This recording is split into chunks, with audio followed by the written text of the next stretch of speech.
Hey, welcome. This is a Man Uprising podcast. Sometimes I do Defiant Spirit, sometimes Man Uprising. Man Uprising is my community that I'm building with a couple other great partners here in Denver, Colorado, for men rising up into and through the second half of life. Now, originally that was sort of like 40 and north. However, we have 20-year-olds who are asking to be involved, 30-year-olds, and why not? Like, they want to prep for what's next with men and mentors, to guide them, and to also, for the older guys to learn from the younger guys, just different perspectives, different places in life. But it's really to rise up mentally, emotionally, physically, and spiritually. And we have groups, peer groups. We're now scaling out virtually. So if you're interested, I'd love to hear from you. We have tons of content in what we call the Man Cave. That's totally free. You jump in there, and I'll put a link in the show notes so you can find your way to the Man Cave. So, whether you are a man, you're raising a young man, or you're a woman raising a young man, this is an important conversation, one that we don't have very often, if ever. If we do, it's just some perfunctory, check the box kind of a conversation. And that is not just the sex talk with our boys, but masturbation talk. So, we live in a world where everything's in limits, no longer off limits. I mean, there's nothing you can't talk about. People are more comfortable talking about their sexuality than ever before in human history. I think it's fine. I think it's got positives and negatives. But it just strikes me as odd that we still don't talk about masturbation. I mean, most guys don't even admit it at my age, and yet every guy does it, at least did it, probably still does it. We don't talk about it. We certainly don't talk about nuances of it, like, is there better, is there worse, is it right, is it wrong? It's just assumed to be wrong, it's assumed to be bad and dirty, and it's relegated to the shadows, and it's got this shame stuff dripping off of it. It's kind of gross, that every man I know that I counsel in here is still dealing with, maybe not masturbation, but the ramifications of living in the shadows. I can tell you firsthand, shadows have consequences. I lived in a home of shadows around divorce. Nobody talked about it. Depression, my grandmother, my father. Suicide, my grandmother, later my father. It was all off limits. Now, I'm an Enneagram 8. I'm a shadow disruptor. I like to shine the light into the shadows. And this is one that we need to have. I've talked to 3 women this month, maybe, in the past few weeks, that are raising boys. Either they're widows or they're divorced and they're with deadbeat dads, because a dad should be having this conversation with their son. Some things just are wired that way, and this is a father-son conversation. Now, these moms are brave and courageous, and they want to have it, and they need to have it with their son in the absence of that partner. And I do believe the opposite is true. Women need to have conversations with their daughters, but sometimes, as a man, I'm the only available choice. Trust me, I've tried to have these conversations with my daughter, not having it, and my sons really don't want to talk to their mom. But we have to have these. We have to push through and take on the tough conversations. So the conversation we've had is talk to your boy. Talk to him about, what my teacher and mentor, Dennis Prager, said. Do you urinate? Say to your 11, 12, 13-year-old boy, of course I do. Do you feel like a bad person when you urinate? No. Well, the same is true with masturbation. You're going to have hang-ups on it. You might feel bad or be told that you are bad. You wouldn't feel bad about urinating. You shouldn't feel bad about masturbating. So, getting over the moral issue, because he doesn't believe, and I don't believe it's a moral issue. Now, maybe you're religious and you do. I'd like to debate with you over that, but that's not the point. The point is that outside of a pretty rigorous religious context, no judgment, I can see the perks of that worldview. I straddled it. I never really went that far, but I'd like to have the debate. But for now, most of you are secular or spiritual, not religious, or certainly religious, and not, on the, I don't want to say extremes, but the more traditional sides of things. So for me, it's no different than bodily fluids, just happens to be a different type of bodily fluid. Having that conversation with your boys. I've had it with both my boys. I have 4 kids, 2 of them are boys, and I think there was a sense of relief. There's a relief that they're not alone. They didn't want to have the talk at first, but we've had it many times. We talk about these things, and there's a comfort level. I wouldn't say they're uber comfortable, but they're comfortable. We talk about how they're not bad, they're not alone. Every guy does it. They'll deny it. They do it. That their father did and does it. Less, albeit, than my 15-year-old self. That their grandfather did, their grandfather, all the way back to Moses, he did too. So, I imagine. So that you no longer feel alone. How many of you guys felt and feel alone around your sexuality, around masturbation, around the shadowy conversations? You don't have them. Or if you have them, and your boys might be having them, they're the dirty and destructive conversations around masturbation. And that takes me to my next point. All three of these women were grappling with their sons, wondering if they were accessing online porn. Now, they had porn filters in place. I'm like, are you kidding me? Do you think for a second that those boys can't find a workaround, especially when they're hungry, right? They'll find a way to get to food. Well, they're hungry, and they'll find a way to get to porn. So have the conversation from the assumption that they are accessing porn. If your kid has one of these, they're accessing porn. I'm holding a phone for those listening. Assume they have a portal to the world. Now, I would prefer my boys not access porn, right? But I'd prefer a lot of things. I strive towards the ideal. I live in the real. And the real is that they have access to porn and they're going to find it. I did, except it wasn't this kind of porn. It was my dad's Playboys. On a good day, you'd find a penthouse. All the boys would come over to my house. I was a tween porn dealer. And that was the extent of it. I'm sure my dad knew they were there too. Probably because they're all messy every time he came home. And I think he sort of threw me that as a bone, if you will, because he was a boy too.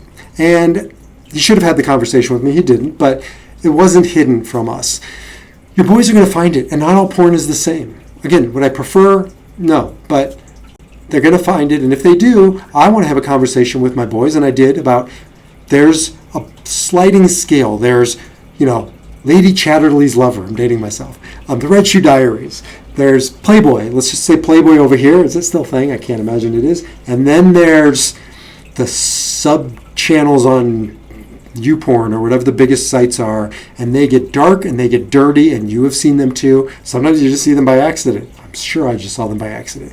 But they are not something human beings should see. Not some of those. Again, a sliding scale. I don't pass judgment up until a certain point, up until it gets to become degrading, up until it gets to be non-consensual. I mean, it must be consensual, at least the sites that I have seen and the things I have seen, but it certainly doesn't seem. They're play acting in the bondage and the beating and all the stuff that the animals, these human beings shouldn't see this stuff. Your boys can't see this stuff. And I scared the fuck out of my boys at 13, telling them some of these things that they're going to see, and it will burn a hole in their soul, because I believe it will.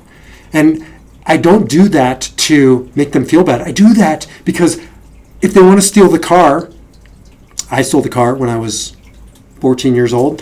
There's a difference between driving it up and down the driveway or down the street and getting on the highway at 14 years old. You will die, and they need to know that. Or getting behind the wheel drunk. Scare the hell out of them.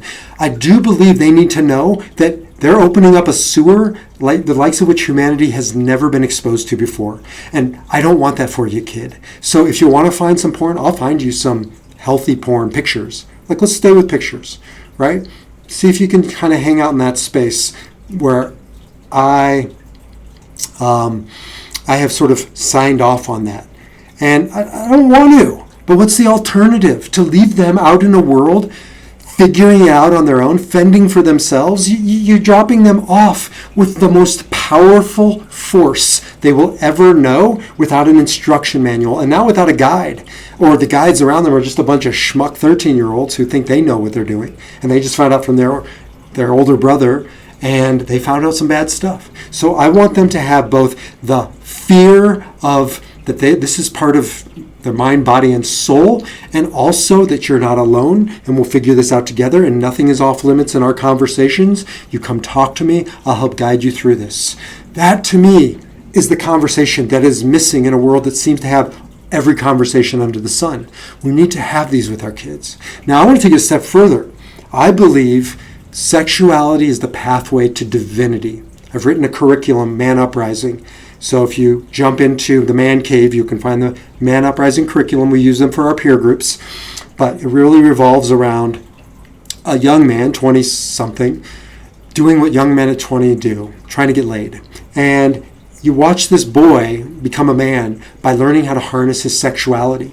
And by the end, he realizes he's not yearning for sex. He's yearning for connection, for intimacy. And the Kabbalists, the mystics teach that intimacy is the divine. That human beings coming together to make love, the right person, the right time, the right context, the right intentions, is the closest we'll ever come to divinity. How do you know that? Because life is formed in that space. Show me where else you can do that. Now, it can also be degrading, right? Rape, incest, taking the exact same thing, taking the holy and making it the most extreme mundane, right? Degradation and violation. Sexuality can go two different directions, and there's a whole continuum of gray in between black and white.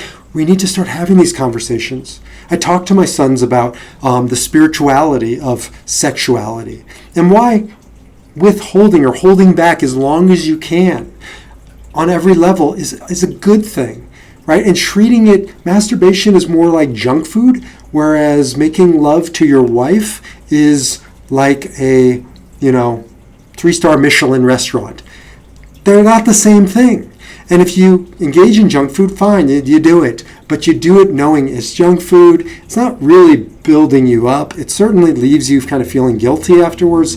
And it's not shame, but it's telling you something. So listen to that.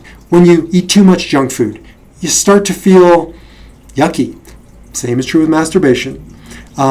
When you just give yourself over to your impulses, you have no impulse control, you feel weak. That's the stuff I want to work with my boys, all boys, 12 to 99, to learn how to harness this power. We're just throwing it away. Every time we go into porn, this is my conversation with men, by the way.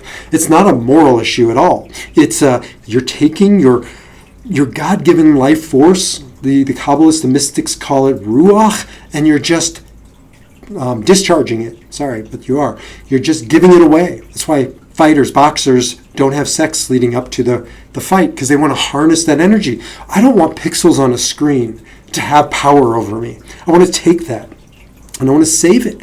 I want to build it up for my beloved wife and only my beloved wife. And so thinking about it in this way as energy, and energy can be constructive and energy can be destructive, and it's what I do with it. But at the end of the day, it's like all impulses. They're not bad. They wouldn't have been placed within us if they weren't there for a reason. I want to use them. I just don't want to be used by them. And that's the conversation to have. Let's start having nuance around this conversation. Let's go deeper. Let's rise higher. Let's bring in mind, body, spirit. And yeah, let's have it with our boys and girls. Though I don't pretend for a second to understand female sexuality. Ariella has her conversation with her girls. Totally different, wired differently, culturally differently, all kinds of different. I stay in my lane. But if you are a woman raising a boy, as we say, all the honor, kol hakavod in Hebrew, that you are taking on this hard topic and that you are willing to go into that discomfort for the sake of your boys. Now, I'm also, honored and privileged to consult with you to talk to you about this as well. Men, jump over to Man Uprising. Go to manuprising.org and you can find your way to the Man Cave. Again, complimentary. And for anybody and everybody, come learn about the Enneagram. I teach the Enneagram on sexuality too. 9 shades of intimacy. So, love to hear from you, love to connect with you, love to hear your thoughts on this topic. Until the next time, defy your number and live your spirit.